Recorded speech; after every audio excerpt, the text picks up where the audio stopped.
Welcome back, everybody, to a brand new episode of Geigenomics. I want to wish everyone a magical holiday season, and not because Christmas is up and coming, but that it is an election season.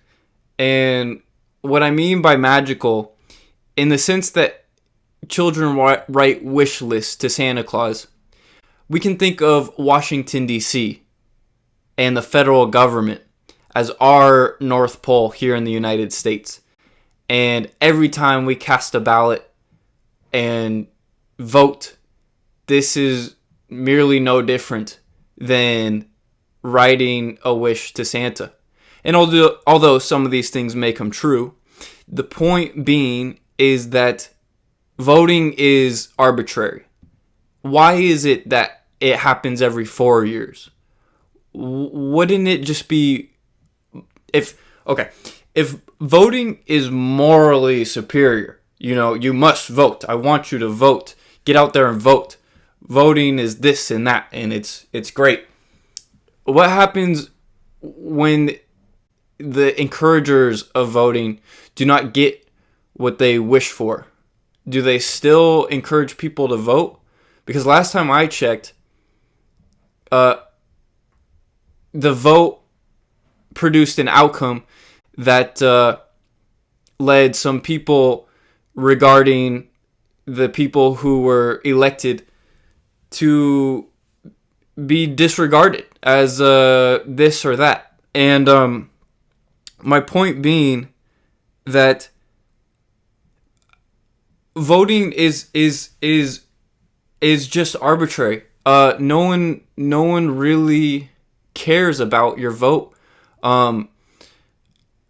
I think that what we have to look at in history is the fact that we celebrate the right of women and minorities getting their vote. And I think maybe we should look at it the exact opposite way. Maybe it's better to be against voting because this was once a racist institution, and this was extremely sexist, and because only straight white males could vote. So if we look at it from the perspective of, wait a minute, this is the same institution that didn't allow women or blacks or other minorities to vote. This is what we're so proud of. This is a joke to me. I think that voting is you get a sticker and we celebrate it like it's some accomplishment, but it takes no effort at all. You literally check a box and you mail it if you don't send it in, or if you don't do it in person. I think this is just some propaganda. I don't vote personally, and not just because I'm an anarchist, and I don't want to legitimize this state apparatus, not just because of that. Although there are anarchists who do vote. I philosophically am not sure where my viewpoint stands on voting, but some alternative perspectives that have come up about voting from the anarchists are, well, if we're held hostage and we get to choose the prison guard, are we going to choose a prison guard that beats us 20 times a day or one that beats us 5 times a day? So that's one perspective. Another perspective is that we can vote defensively. If it doesn't introduce a new tax, a new bond deal, if it doesn't include a new program or things of this nature, then we can vote for it. We can also vote for candidates that, or this is another anarchist perspective, vote for the candidates who actually are very in line with the personal beliefs of other anarchists.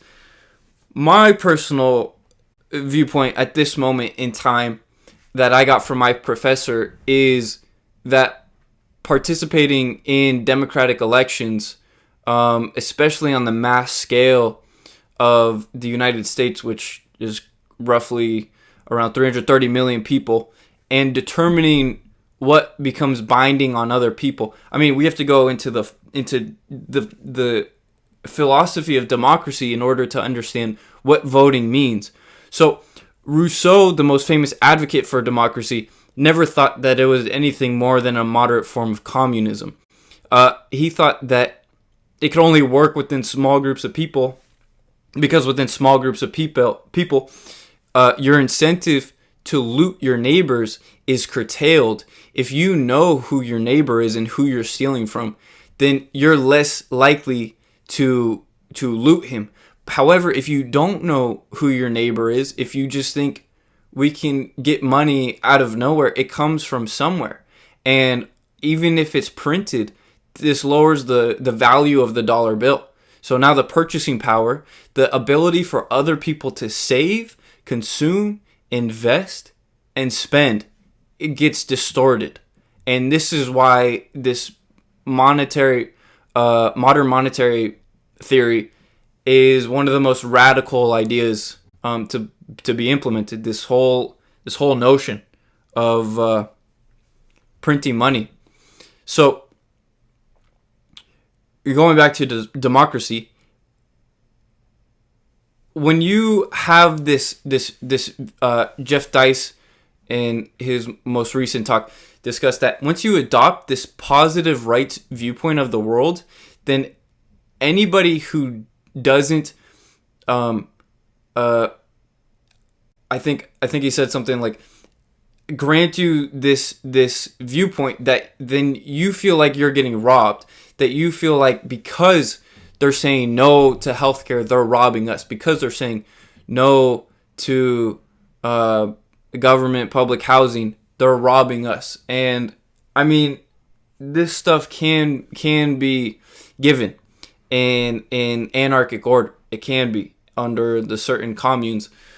However, for where the United States is presently at, the fact that the issue of going to single payer healthcare, voting for this, voting for the Green New Deal, voting for these radical implementations on the United States American society, I don't believe is conducive to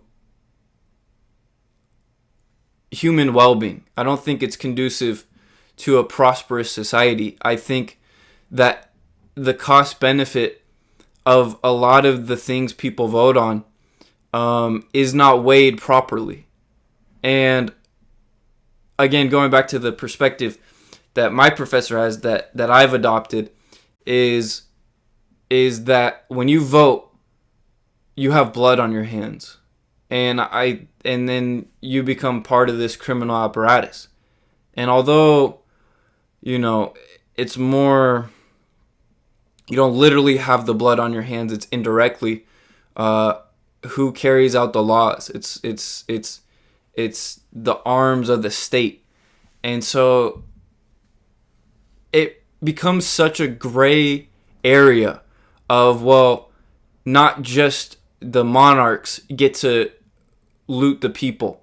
Now it's this gray area of anyone who becomes involved with this system can loot the people. So basically, I don't vote. I think if we love voting so much in this society, why don't we just make it every 2 years, every 3 years, 1 year? That's more or less my position on that. Thank you.